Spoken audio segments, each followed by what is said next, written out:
he turned to us and was like, come in on Monday and you're hired. And we walked out and we're so stunned that we got lost in the complex L-shaped floor plan of the 12th There's floor. no way to get lost, but we got lost. All the way down the hall. We turned the only corner of the whole hallway. And we turned the corner and like, you can film this in your mind. It's high noon. And there at the other end is David Letterman, like standing alone. Like, I think he was like tossing a football, just standing there like he's maybe going to kick our ass or something. And we say to him, do you know where the elevator is?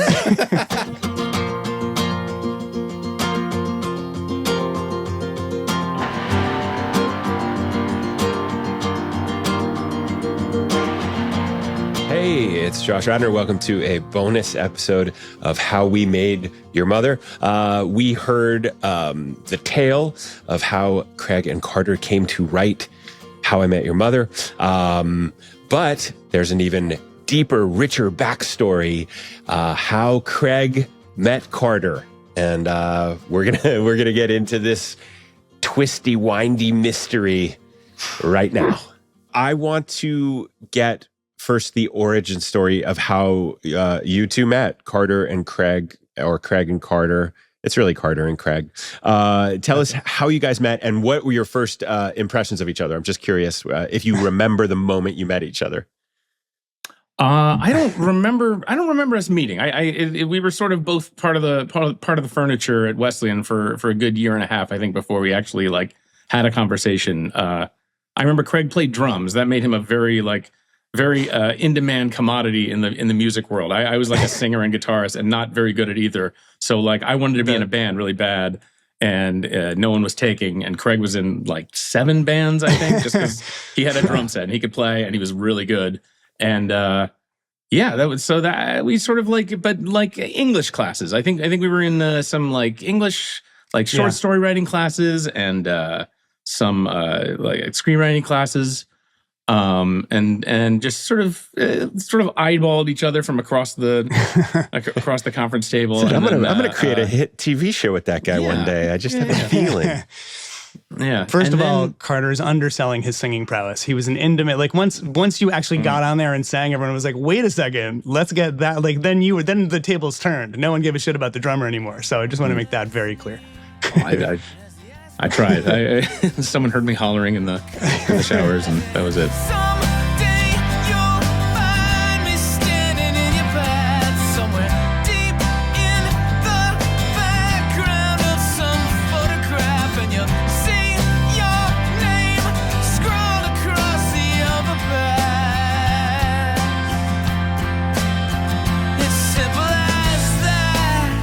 Was there a moment when you guys made each other laugh, or you started thinking comedically Carter, together? I remember we were in a screenwriting class together. I feel like before we were really friends, what really made us friends is playing in a band together. We finally got in a band together junior year, right, Carter?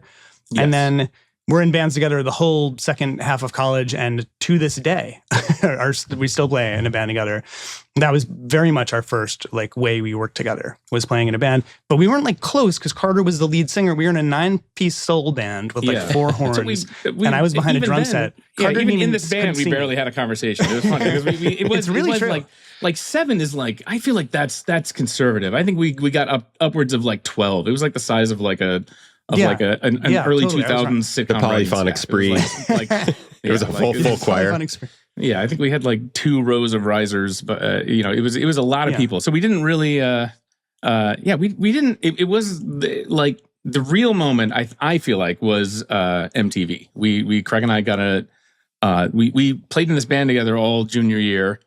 And then I feel like the way I retell this story, and maybe this is true or maybe this is apocryphal, but like I feel like maybe we each didn't know that the other was applying to this internship, but then we showed up in New York City. Like we went in for like on a weekday in sometime in the spring of, I guess it would be 1996, to interview for an internship at MTV in their development department. Yeah. Which we didn't, I don't think we even knew what development meant. I thought like, are we like hanging photographs on a piece of paper or on we were strings, like, plus there's never going to be an era where MTV does anything but play music videos. So what kind of shows are they going to play? So wait, so this was between your junior and senior year? That's it. Yes. So then I know that you guys, by the time you graduated, is it true you had like a comedy packet together, just the two of you? Oh, yeah. Yeah. We started writing together that summer working at MTV. And again, that was after a year of being in a band, at some point during which Carter was like, I think there's a drummer back there behind some of those horn players. And I was like, is that a click track or is that a person? He looks like the guy that sings the songs. We were just like, no, we weren't close in the band because the band was 45 people. But we really bonded at MTV. But we'd also already had a screenwriting class, and I'll embarrass Carter again by saying, first of all, he was a great singer, and he was very in demand to be a singer. And second, he was in a screenwriting class with me, and he was the best fucking writer. He was the well, I wanted you. But Carter was like, his writing so stood out in this screenwriting class. It was just like a dinky little, right? Like 10 or 12 people. We sort of volunteered scenes, and you were like the only person using it to cobble together a feature-length script. And I just remember going like, the balls on this fucking guy. Oh, right. But with admiration. I was like, this guy, right? You were putting, and I remember what the script was. I remember it was good. It was insane and like funny and violent. It was like really dark. Craig, it was like Heathers-ish. I feel like you told me that there was a lot of buzz about Carter before he even got to school because he had a play being produced off Broadway and he was late for school. Is that right? That is true. Yes, I was. I had a play that I wrote. I was really into playwriting in high school. Like just fell in love with theater, and I wrote a few short plays, and on a whim just sent one of them into the New York Young Playwrights Festival, which was like a big contest at the time. It was a big. I mean, this is before YouTube. It was back when like there was no like, you know, you had to like physically print something out and send it out to New York for any chance of anyone ever seeing it, you know? So it was, I just sent this thing in and it ended up winning. And the prize was a 2-month production of my show as part of a night of one acts at Playwrights Horizons Theater in New York, which I later found out like, oh, that's actually a really good theater, and like it was a big deal. And the play was directed by Michael Mayer. Yeah, I always find this amazing. At what age did you say I want to write things? I want to write plays. I want to write movies. I think it was like I'm going to say I was 14. I was really into watching stuff. Like I just like was a voracious consumer of television and movies, and you know, it was the golden age of video stores. And so I you know, had a bunch of friends who were really into like zombie movies and stuff. And like but then it was actually I took a trip to the library, the public library, which my first bit of advice. Shout out to libraries. I found there was a book called How to Write a Movie in 21 Days by I'm gonna remember. I think it was Vicky King was maybe the name. I can't remember the person who wrote it, but it's the book that changed my life. It was like a little slim little volume stuck in like their film section of the Shaker Heights Public Library. But it like I was like, oh, write a film. You can do that. Right. Like I guess films get written. Someone has to like write down on paper what the actor's gonna say. Yeah. And that just like kicked the door down. And after that I was like, all right, I'm gonna write screenplays. And do you ever find it astonishing, like I always think a 15-year-old teenager decided what I was going to do for my life. Just like how astonishing that is. Like a 14-year-old boy said, you're going to be a writer. I feel like, do you know the show Passing Strange by Stu? Yeah. He has a line like that. That's kind of the same thing. Yeah, it's like this ding dong who doesn't know anything about anything but had some sort of affect the life, visionary, almost prophetic sense of like, this would be a good idea. We should do this impossible thing. Yeah, and it was absolutely right in all of our cases. That is what we were supposed to be doing. You know what's funny about reminiscing about college? Because Alek Lev, our producer extraordinaire, went to Wesleyan with us, me and Carter. And I often feel like Josh went to Wesleyan because he played a guy who went to Wesleyan on How I Met Your Mother. I mean, so sometimes I forget that you Dr. didn't. X. We still don't know. He was just disguised as Dr. X the whole time. That's why we didn't know him. Well, a lot of Wesleyan grads think I went to Wesleyan. It really feels like even to me, it feels like kind of. I'd like to still petition for my honorary degree. You should totally get one. Yeah, Josh feels like a New Yorker who went to Wesleyan. It very much feels that way. It's really but I would have been like Carter, an Ohioan who went to Wesleyan. Exactly. Yeah. So Ohioan, just sort of wearing the costume of a New Yorker, like that's right. Like, that's right. Yeah. Did you read the Post today? Steinbrenner. And I wrote you this little ditty to sing to you in New York City.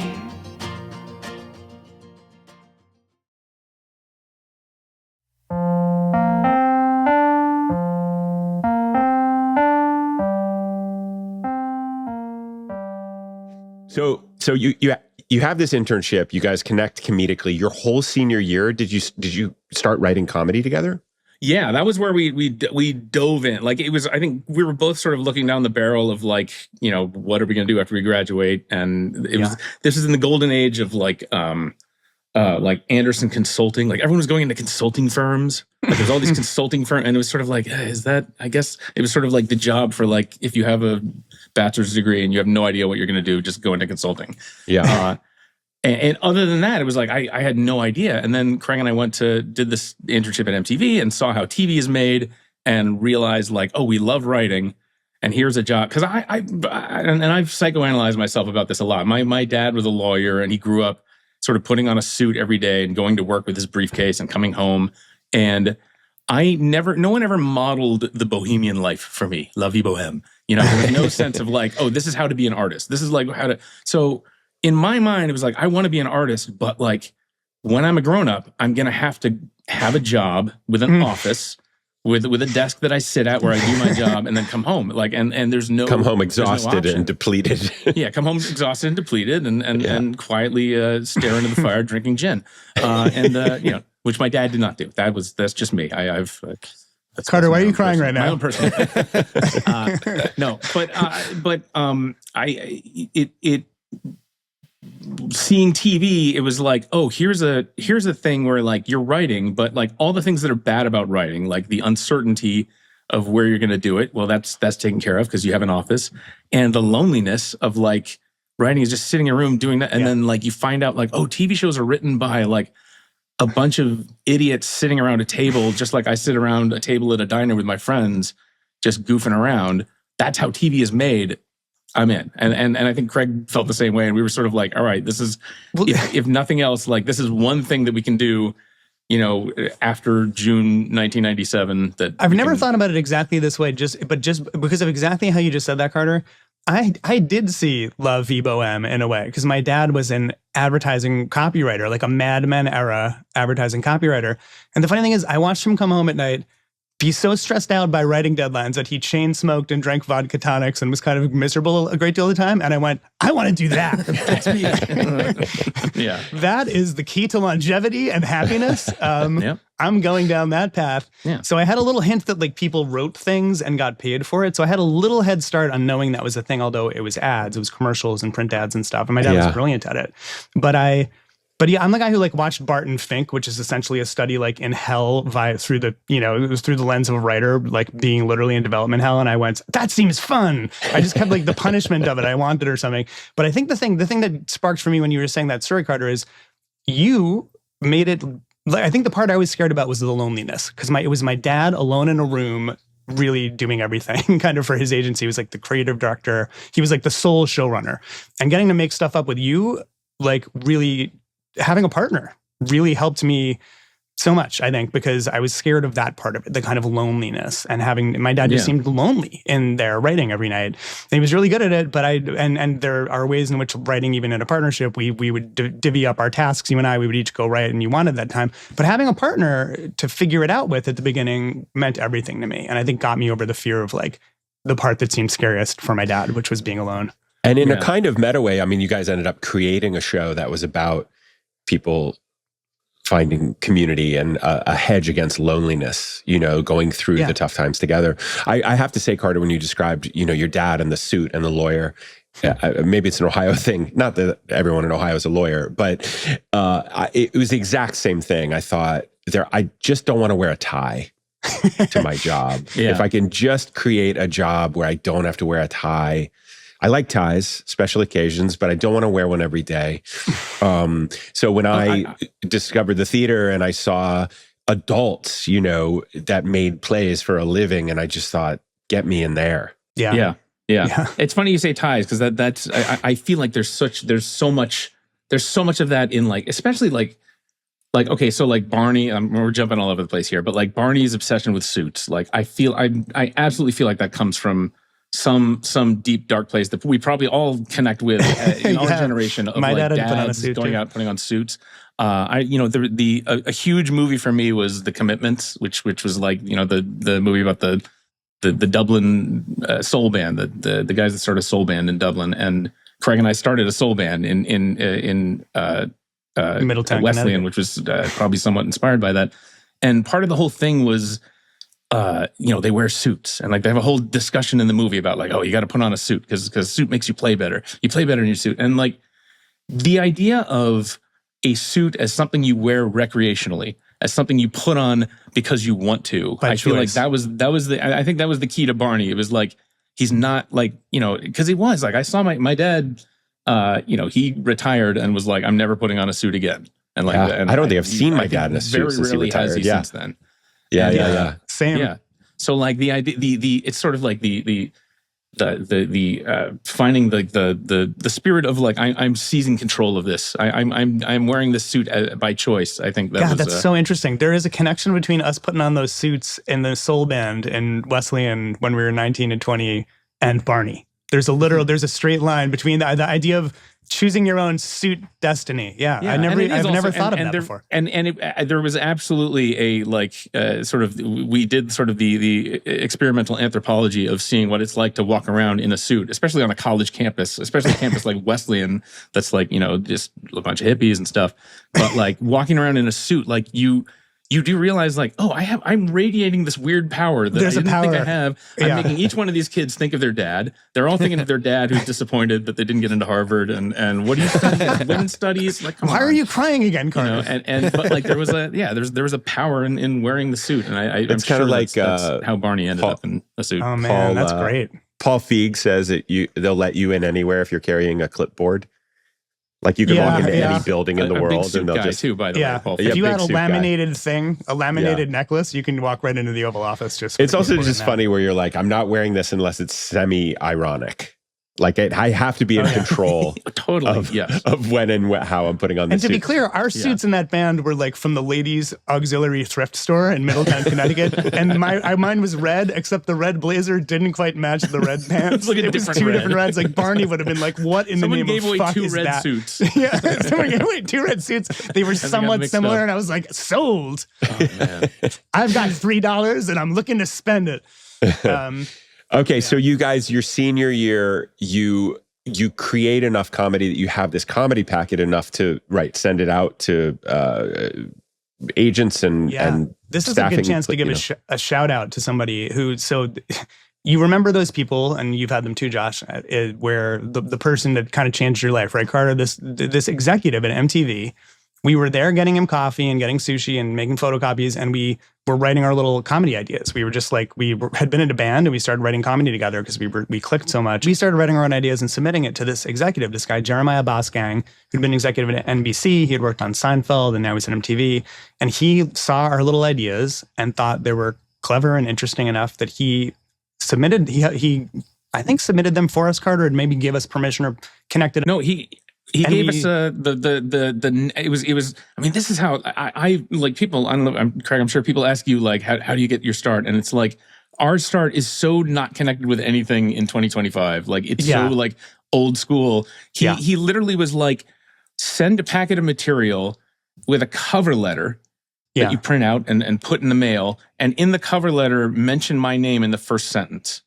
And that was like all the like that was the little like just tight gossamer thin filament of like connection to like, if he doesn't read that first sentence, then it goes in the fire, and that's it. There wasn't really email, right? There was like there was no we were email. Still in the era where you went to the science center in college to send an email. I've got to go to the science center to send out this missive. I have to trudge through snow. We sound 1,000 years old in this entire the theme of this whole episode is we're so fucking old. That's the theme of this entire thing so far. But somehow that worked out, and by that guy believing in us, it got to an agency who was one of the partners there. This guy Elliot Webb was Broder Kurland Webb Uffner, I think. And he was like, I'm a partner. I'm too big for this thing, but they seem clever and I like this guy Jeremiah. So he gave it to literally the guy who became our agent and is our agent to this day, Matt Rice. So again, our story is useless to anyone because number one, it sounds ancient. And also number two, it's impossible. That should not have worked. We sent out one thing. The guy actually gave it to a junior agent who rose to the ranks. Matt Rice is like a big, powerful agent, and well-deservedly so. He's amazing. Yeah, he had just started. I mean, he was like just started. Working he was a little out bit of a closet older at this point. Yeah, I think. Yeah, he was like 5 years old. Were you guys like kind of his first clients? No, but you know who was? Will Forte and Chris Miller and Phil Lord were among his first clients. It was like we were a few in past them. So that's how good this guy's. And like being a good agent, really, there really is a like instinctual superpower, spidey sense thing that happens if he has it. And we were in great company right away. And Matt Rice helped us get to who was our manager at the time, David Miner, all kind of toward the end and coming out of college. And that somehow led to us getting our Letterman material. We had written some Conan material. We'd written a Seinfeld. We'd written SNL ideas. But Letterman was hiring. Like Conan was like, we were obsessed with our Conan. dream was Conan. That was the big part of it also, was like, we want to live in New York. Neither of us had any interest in going to LA. And so that really, at the time, it was SNL, Conan, Letterman, Daily Show. Did the Daily Show? I think maybe the Craig Kilborn Daily Show may have existed. Kilborn at that was point. on, but I don't think we weren't trying that. But yeah, but it was like on. There's 4 jobs for comedy writers in New York in 1997, and we were obsessed with Conan. It was like the year of like where like Robert Smigel was running it, and it was just going bananas, and just like every like it was definitely like. If I'm going to do anything for a living, I want to write this dumb stuff. It was definitely the weirdest thing happening on TV. It was the year. It was like very strange. Like, yeah. Can I just push back on your path to success a little bit as a thing that isn't repeatable? Another way I think of looking at it, and Craig is Letterman's nephew. Okay, fine. Alek. We'll Carter, talk you about swore. that. You swore. Well, isn't exactly the way that you make it. You do the best that you can up until this one magical line, and you have to do the absolute best you can, be incredibly talented, put in a huge amount of work, and for sure, that's all you can do. And then on the other side of the line is a whole series of luck, always. Yeah, right. But that luck is because you've walked up to the door with the right materials and the right person opened it. That's exactly the way it works. And we did work really hard. I'll give us that, because Carter and I were that whole summer, we were recording music in my mom's basement while also writing like 3 portfolios, right? Like Conan, like Letterman, and like Letterman was like the least fleshed out one. Conan. Well, it was mostly Conan. To Alek's point, I mean, we spent the whole year working on our Conan packet because it was like, it's got to be Conan. It's Conan or nothing. Yeah. You loved Letterman. I had not watched a lot of Letterman. I was not a Letterman guy necessarily. But then like David Miner, who Matt had hooked us up with, who gets, we have him to thank for our career for sure. Definitely. David Miner was like, he basically gave us the news, like they're not hiring at Conan. Everyone loves it there, obviously, because why would you ever quit this amazing, fun show? But 2 writers had just left Letterman and they were hiring and they're looking for people. And this was like on a Friday, and it was like, can you get them a Letterman packet by Monday? And we had a little bit of a start on it, but it was like maybe 20-30%. We just stayed up for 48 hours. Each show needed a different packet, like tonally, because they were different. So a Conan packet would be different than a Letterman packet. Especially Letterman, because Letterman is so like about his voice and about his like specific thing that he does. You had 72 hours to write an enormous amount of comedic material in the voice and style of David Letterman. While living at my mother's house in Long Island. Yeah. But it's funny looking back on it, because we would like go to a diner and like thank and by the way, Jane Thomas, I owe her my life as well, because she like put me up for that summer. Like I was like living in Craig's house. How Carter met my mother. But I just remember like the there was a moment of that we had to push through, but a moment of like, we just spent 9 months on this Conan O'Brien packet, and you're telling us we have to generate a top 10 list and we only have 2 days to do it? That's outrageous. And like, the joke being, to write a top 10 list, you have like 3 hours to do it when you get the job. So like, get it done. Yeah. But yeah, that was a very long weekend, but ultimately a successful one. Yeah. So you get the packet into them by Monday. When do you hear that you're hired? Like a few days into that week, we basically our lives changed. Like what? Like maybe the next week after that, we started Carter. It was like it was so fast. Yeah, we had like we did one interview with Tim Long, who was the head writer, and then shout out to Tim as well. And shout out to Tim, all the people and Kate Adler, who was the producer at the time, and she the two of them sort of bumped us up to the next. And then the second interview was on the 12th floor, which I think we didn't understand the meaning of that at the time, but in the Letterman days, the 12th floor was Dave's floor. Like that's like the That's like the main production floor of Letterman. And we it was with Rob Burnett, the executive producer at the time, and Rob. We file in, we go up the elevator to this, and it's not like a labyrinth. It's like an L shape, the floor plan of the 12th floor. But we go in, and he's down at one end, and we go into Rob's office, and I remember Rob. This is how young we were. We had like we had our resumes attached to the thing, and they were like, and Rob, I remember Rob being like, "Well, their grades are really good." We had our GPAs. Like good GPAs. So, but yeah, in that moment, he was like, "This Student was on a of the Friday, month in October." Yeah, not bad. Craig knows CPR. Interesting. Okay, lad, I don't know CPR. But that was on a Friday, and he basically said like, "They seem good to me." And then he turned to us and was like, enjoy this weekend. This is as good as this job is going to get, because starting Monday, it's going to be terrible. But, come in on Monday and you're hired. And we walked out, and we're so stunned that we got lost in the complex L-shaped floor plan of the 12th There's no floor. way to get lost, but we got lost. All the way down the hall. We turned the only corner of the whole hallway.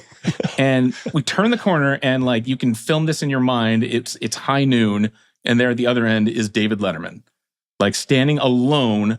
Like, I think he was like tossing a football, just standing there, like he's maybe going to kick our ass or something. And we say to him, "Do you know where the elevator is?" And he says, "Down the hall." Yeah. And like, I remember that particular phrasing, "Do you know where the elevator is?" Like this building that has your name on it in giant lights. Wow. Yeah, you knew where the elevator was. That's an incredibly charming story. I love that you guys ran into him and this mythic kind of character. Yeah. And I think we were wearing backpacks. I think we brought backpacks to the meeting, and he called us the Backpack Boys behind our back for years after that. Apparently. The Backpack That was our Boys. nickname. Wow. The worst boy band of all time. The rough draft of the Mosby Boys. The Mosby Boys. Exactly. We have to solve mystery. So you guys are there how long? 6 years? 4.5 years. Oh, 4.5. 4.5. Okay. The next time we talked to Dave after that story was just when we said goodbye. Yeah, I'm just kidding. We probably talked to him 3 other times in between. So tell me, what did you guys learn at Letterman that helped you write and run How I Met Your Mother? Like everything, what were right, Carter? gold Like lessons?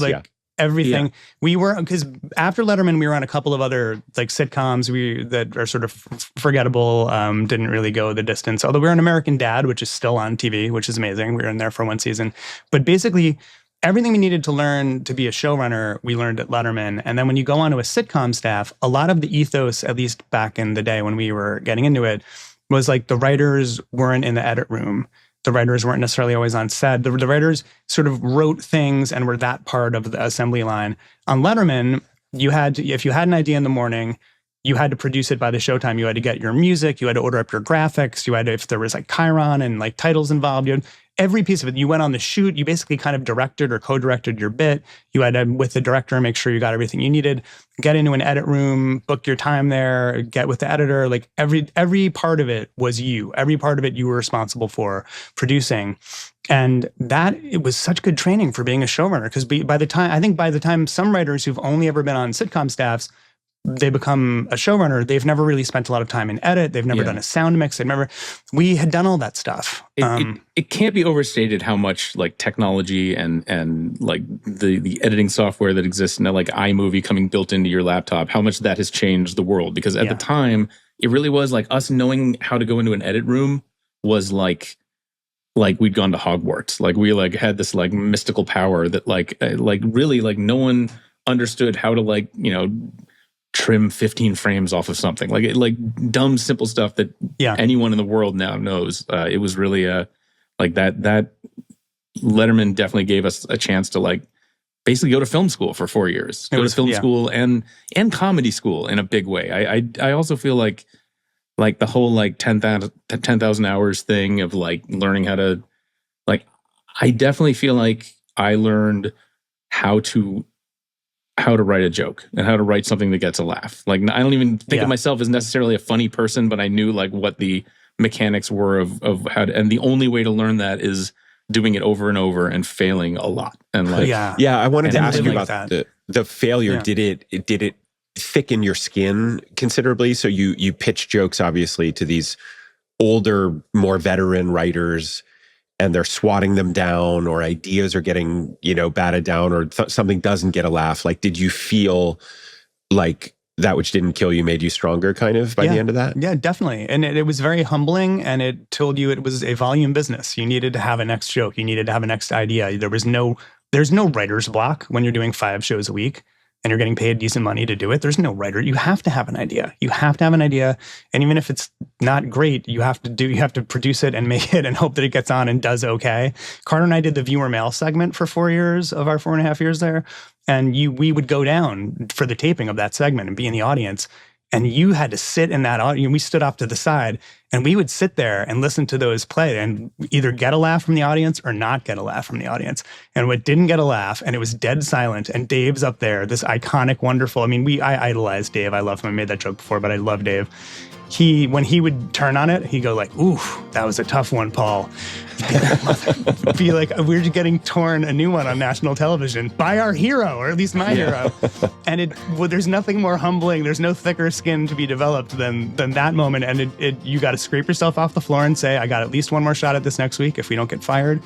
And you just work even harder, and you develop that ability to bounce back. I am guilty. Please acquit me. All sins are forgiven in New York City. How We Made Your Mother is hosted and executive produced by Josh Radnor and Craig Thomas. The show is produced by me, Alek Lev, and our co-producer is Doug Matica.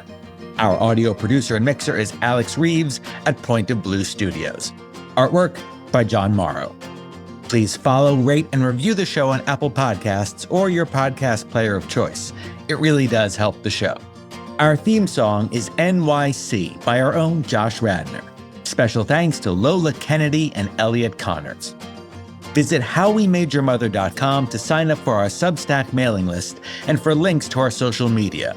You can also click on the contact page to send us an email or a voice message. Your stories and questions are an important part of the show. Subscribe to Josh Radnor's Museletters on Substack. Read Craig Thomas's published prose at craigthomaswriter.com. And you can subscribe to my Dead Fathers Society, also on Substack. To learn about how you make a difference, this show's ongoing campaign to raise money for congenital heart disease research, check out the Make a Difference tab at the top of our website. This episode was made possible by the support of Backyard Ventures, marketing provided by Tink Media. People will, in fact, dance. The real question, it just hit me. Am I in love with you, or just New York City?